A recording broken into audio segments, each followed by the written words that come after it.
nais kong ibahagi sa inyo ang aking wild and hot experience with my stepdad. Oo, alam kong mali at malaking kasalanan ng aking ginawa. Pero ginawa ko pa rin dahil naging alipin na ako ng tukso. Kapag pala hinahanap-hanap na ng katawan mo ang sarap, ay mahihirapan ka ng umiwas sa tukso. At ganun ang nangyari sa akin. Nagbakasyon ako sa mama at kuya ko na nag-migrate sa California gamit ang naipon kong leave sa work. Halos 3 weeks din yun. Sobrang saya ko kasi nagkaroon ako ng chance makabanding ang family ko. Sa last 2 days ng vacation ko na lang nakasama ang stepdad ko na galing sa trabaho. Every 2 months kasi siya umuwi dahil sa work niya. Tuwang-tuwa siya nang makita ako. Hindi ko alam nagbakasyon ka rin pala, Laila. Sabi niya sa akin. Yes, Dad. Medyo matagal din akong hindi nakadalaw. Sagot ko naman. I'm glad. So, how are you doing in Manila, Iha? Tanong nito sa akin. I'm doing fine, Dad. Swerte ko at nakakuha ako ng magandang trabaho. Muli kong sagot sa kanya. Saan ka naman tumitira doon? Tumango-tango siya. Meron po akong inuupahang boarding house sa Quezon City, Dad. Well, that's good, Iha. Sabi niya sa akin. Alam mo, I might be going to Manila a month from now. Maya-maya ay wika nito. For official business, Han? Singit naman ang aking mami sa pag-uusap namin ng stepdad ko. Yes, honey. For promotion na kasi ako. Pero kailangan ko pang mag-undergo ng extensive training sa head office sa Manila. May mga 1 buwan or mahigit pa. Sabi niya kay mami. Dad, if you're going there, pwede kang mag-stay sa akin. Total mag-isa lang naman ako sa bahay. Alok ko sa kanya. Are you sure, Iha? Medyo matatagalan ako dun. Baka 1 or 2 months din yun. Tanong niya sa akin. Sus, okay lang, Dad. Walang pag-alinlangan kong sagot. Napangiti ito at nagpasalamat. The next day, araw ng flight ko pa uwi sa Pilipinas, kumaway ako sa aking pamilya para magpaalam. Expect me next month, Iha. Paalala sa akin ni Dad. Okay, Dad. Tumawag or mag-text ka na lang pag nasa Pilipinas ka na. Siya nga pala si Daddy Efren, stepfather ko. Second husband ni Mami, since nag-divorce sila ng father kong Amerikano. Kaya half American, half Filipino ako. Nagmana lang ako sa mami ko ng height. Petite, pero flawless at kutis mestiza. Nasa 5'6" lang ako. Kung ikukumpara kay Daddy Efren, hanggang kilikili lang niya ako. Half African-American and Filipina rin ang mother niya. Sa States na sila nagkakilala ni Mami. Nang makauwi ako, ay agad akong bumalik sa trabaho.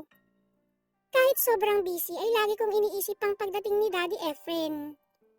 Kahit next month pa yon, hindi ako mapakali at lagi kong hinihintay ang kanyang tawag. Pero after 1 month, wala rin akong natanggap na tawag or text man lang mula sa kanya. Medyo nagwo-worry na rin ako dahil baka may nangyari sa business trip niya. Sa sumunod na buwan, sa wakas ay nakatanggap na rin ako ng tawag sa kanya. Hello, Iha. Sorry if I'm late. Andito na pala ako sa airport. Kararating ko lang. Wika niya sa akin. O sige, Dad. Wait me there, susunduin kita. Wika ko at agad na nag-prepare at pumunta sa airport. Nakatayo na siya sa arrival area at kumakaway sa akin palapit. Hi, Dad. How's your flight? Tanong ko sabay halik sa kanyang pisngi. Well, medyo bumpy, but otherwise it was fine. Medyo nagkwentuhan muna kami habang hinihintay ang bagahe niya. Come on, Dad. Andun nakapark yung car ko. Sabi ko habang buhat niya ang mga bag niya. Sabi ko nga, bata pa ako noong maghiwalay ang tunay kong ama at si Mami. Kaya namulat na ako na hanggang ngayon, si Daddy Efren ang father ko. So relax na ako at wala na akong hiya-hiya sa kanya. Kahit na nagsosolo na ako dito sa Manila. Kaya kong maglakad sa sala wearing only my nightie and thongs. At never akong na-conscious about it. Nakikita ko naman na wala lang yun sa stepdad ko, kaya mas lalo ako naging komportable sa kanya. Pero minsan, aaminin ko na parang ako yung may mali. Parang ako yung may mali siya sa isip. Napapansin ko kasi, na every time na nakikita ko ang stepfather kong negro na naglalakad ng naka-basketball shorts, minsan nakakaramdam ako ng kakaibang init. Mas lalo kapag wala siyang t-shirt. May kung anong pumapasok sa isip ko. Napapailing na lang ako kapag nare-realize ko na pinagpapantasyahan ko na yata ang stepdad ko. Pero siguro, dahil to sa isang pangyayari na nasaksihan ko. Hindi mawala sa isip ko noong nakita ko sila ni Mami na naglalaving-laving. Pag naaalala ko yun, hindi ko mapigilang mabasa. Pilit ko ang inaalis sa isipan ko, pero dumarating talaga yung ganong pagkakataon. Lalo na kapag naka-shorts lang siya sa bahay. Typical negro na basketball player. Minsan kapag hindi ko na talaga mapigilan yung nararamdaman ko, ay pumapasok na lang ako sa kwarto ko para magpalabas ng init. Nagtitiis na lang ako sa pag-i-imagine dahil alam ko na hindi pwedeng mangyari kung ano man ang mga iniisip ko. Nang makasama ko ang stepdad ko sa bahay, nakabisado ko na ang oras ng uwi niya. Nakakauwi siya ng mga around 7 p.m. kung minsan nga ay mas maaga pa. Basta naaabutan ko na siya sa bahay pagkagaling ko sa work. Pero iba ang gabing yun. Past 8 p.m. na, wala pa rin siya. Tapos ang lakas pa naman ng ulan sa labas. May bagyo ata. Sinubukan ko siyang hintayin pero ginutom na talaga ako, kaya kumain na lang akong mag-isa. After dinner, naligo ako at nagpalit ng pantulog. Baby blue na tank top and manipis na cotton boy shorts at umupo sa sofa para manood ng movie. Habang hinihintay ko siya. Hindi ko na malayan ang mga sumunod na nangyari. Dahil na rin siguro sa pagod ko, ay nakatulog ako sa sofa. Hindi ko alam kung gaano katagal ako nakatulog. Pero nagising ako dahil sa kakaibang pakiramdam. Kakaiba pero masarap. Nang napagtanto ko ay may humahalik pala sa akin. Hindi lang yun. Maiba pa akong nararamdaman. Pagmulat ko, nagulat ako dahil ang stepdad ko pala ang dahilan kung bakit ako nagising. Nakaluhod siya. Nasa tabi ko, sa gilid ng sofa. At mukhang nawala na sa sarili. Kahit nagugustuhan ng katawan ko ang ginagawa niya, ay nakaramdam pa rin ako ng takot at pagkagulat. Kusang gumalaw ang kamay ko at sinubukan ko siyang itulak palayo sa akin. Pero mabilis niyang nahawakan ang aking mga kamay. Puno ng pananabik na tinitigan ako ng aking stepdad. Pagkatapos nun ay nagpatuloy ito sa balak. Muli akong nagpumiglas sa kanya, ngunit mas malakas siya sa akin kaya wala akong nagawa. Sa galing ng stepdad ko, ay ramdam ko na parang bibigay na ako. Parang natutuliro na ako.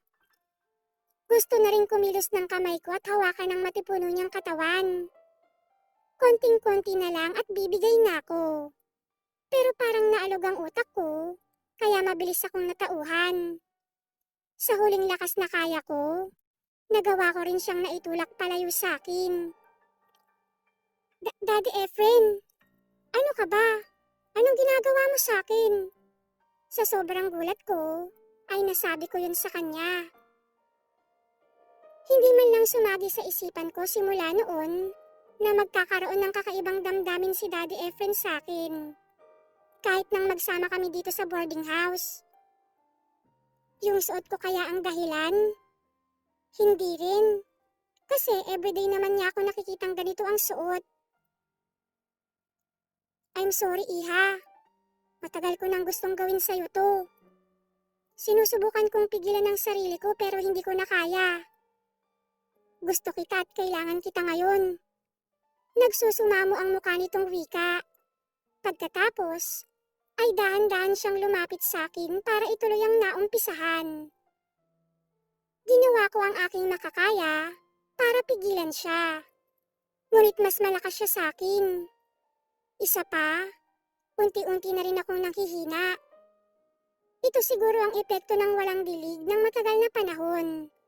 Sa sobrang tigang ko, nararamdaman ko ang aking sarili na nag-e-enjoy na ako sa mga nangyayari. Sa tingin ko, ay naramdaman din ni Daddy Efren yun. Kung kaya't mas lalo siyang ginanahan. Mas lalo siyang naging agresibo.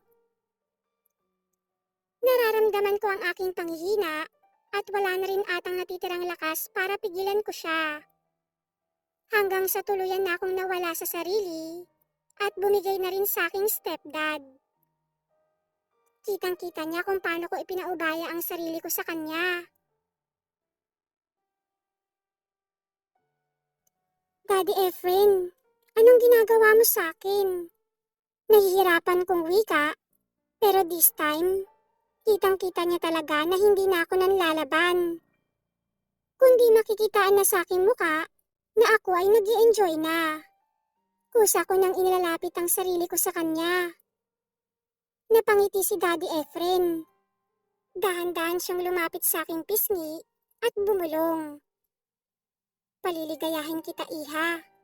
Bulong niya sa akin. Biglang nag-apoy ang mata ko sa narinig. Nang makita niyang bigay na ako, ay doon niya na ginawa ang lahat ng gusto niyang gawin. Please, tumigil na po kayo dahil magagalit si Mami pag nalaman niya to. Paminsan-minsan ay pakiusap ko kay Daddy Efren. Kahit sa totoo lang, ayaw ko na siyang tumigil. Nagbabaka sakali akong matauhan siya. Pero parang wala siyang naririnig. Siguro, kahit na andito pa si Mami, ay hindi pa rin siya titigil.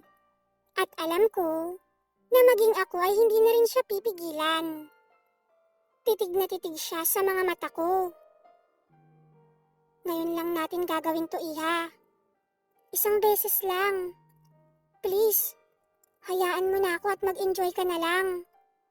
Malambing niyang sinabi. Dahil doon, tuluyan na akong bumigay. Hindi na rin kinaya ng isip ko ang nararamdamang ligaya. After ng matinding kaganapan, ay nanatili kaming magkayakap. Pinapakiramdaman namin ang isa't isa. Hanggang sa bigla na lang akong natauhan. Ano ba tong nagawa natin, Dad? Masasaktan si Mami nito. Sabi ko habang nakasandal sa katawan niya. Hindi naman siya masasaktan kung hindi niya malalaman. Sabi niya habang hinahaplos ang balikat ko. Lihim lang natin to, ha? Kung ano man ang namagitan sa atin, tayo lang ang dapat makaalam, di ba? Tumingin ako sa kanya at tumangulang. Grabe, napakasikip mo pa, iha. Parang wala ka pang experience. Alam mo, ikaw ang pinaka-the best na natikman ko. Ibang-iba kesa sa Mami mo. Sabi nito habang niyayakap ako. Bakit niyo po ginawa sa akin yun? Tanong ko sa kanya. Kailangan pa bang tanongin yan, iha? Maganda ka. Super sexy. Kahit sino naman maglalaway sa'yo. Hindi ako kumibo sa sagot niya. Pero naramdaman ko na parang nabasa ulit ako. Tsaka alam kong kailangan mo ng dilig. Na-surprised ako sa sinabi niya at nagtatanong na tumingin sa kanya. Ngumiti lang naman ito. Alam mo, iha, nakita kasi kita na nagpapalabas ng init sa loob ng room mo. Pagsisiwalat nito sa akin. Ha? Nakita niyo po ako? Biglang sabi ko sa gulat. Oo, nakalimutan mo atang isara ang door ng room mo. Tapos, may narinig akong ingay sa kwarto mo kaya sinilip ko. Akala ko kasi kung ano na ang nangyayari sa'yo. Ayun, Dun ko nakita ang ginagawa mo sa sarili mo. At alam mo ang mas ikinagulat ko? Narinig kong binabanggit mo ang pangalan ko kaya lalo akong nabaliw sa'yo. Pag-amin ng stepdad ko. Sa sobrang pagkahiya ko, isinubsob ko ang mukha ko sa kilikili niya. Tumatawa naman ang stepdad ko. Wala kang dapat ikahiya, iha. Nakangiting wika niya sa akin. Tara sa room mo. Yaya ni Daddy Efren sa akin. Agad naman akong sumunod sa kanya. Nang nasa pinto na kami, ay agad niya akong hinila. Kasunod nun ay sinunggaban ulit niya ako. Siyempre, pumayag naman ako. Pipigilan ko pa ba siya gayong alam kong ibang klaseng langit ang kaya niyang ibigay sa akin? Round 2, malandi kong tanong sa kanya. Namumungay ang mga mata at nagbablash ang mga pisngi.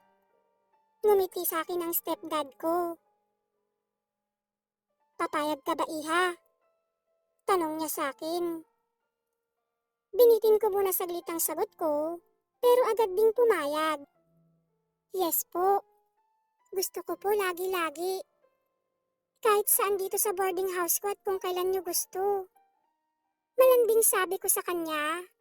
Kaya ngumiti ulit ito sa akin. Pagkatapos nun ay ibang klaseng ingay na ang maririnig sa aking kwarto. Sa mga araw na nagdaan, nagstay muna si Daddy sa boarding house ko. Sa harap ng mga tao doon, tuwing kami ay nakikita nila, siya ang aking stepdaddy. Pero kapag kaming dalawa lang ang nasa loob ng bahay, ay para kaming mag-asawa. Palaging may nangyayari sa amin. Marami na kaming nasubukan na posisyon. Masasabi ko ng stepdad ko ang nagturo sa akin na maging wild sa kama. Di nagtagal, kailangan nang bumalik ng stepdad ko sa kanyang trabaho. Si mami na rin ang parati niyang nakakasama. Wala namang problema sa akin yun, dahil alam kong wala naman kaming ibang ugnayan ni Daddy Efren, kundi ang puna ng pangangailangan ng isa't isa. Nang umalis siya sa boarding house ko, ay bumalik sa normal ang buhay ko. Para sa akin ay mabuti na rin yun.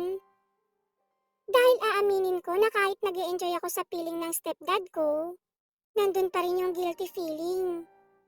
Mas nangingibabaw nga lang yung tawag ng laman, kaya hindi ko magawang umiwas sa stepdad ko. Oo, patuloy pa rin kami sa aming nakaw na sandali. Dahil bigla-bigla na lang dumadalaw ang stepdad ko sa akin para magpakaligaya sa aking kama. Tuwing dinadalaw ako ng stepdad ko, hinahanda ko ang sarili ko dahil talagang sinusulit niya ako. Ilang araw siyang nag-i-stay sa boarding house ko at walang sawa kaming nagpapakaligaya.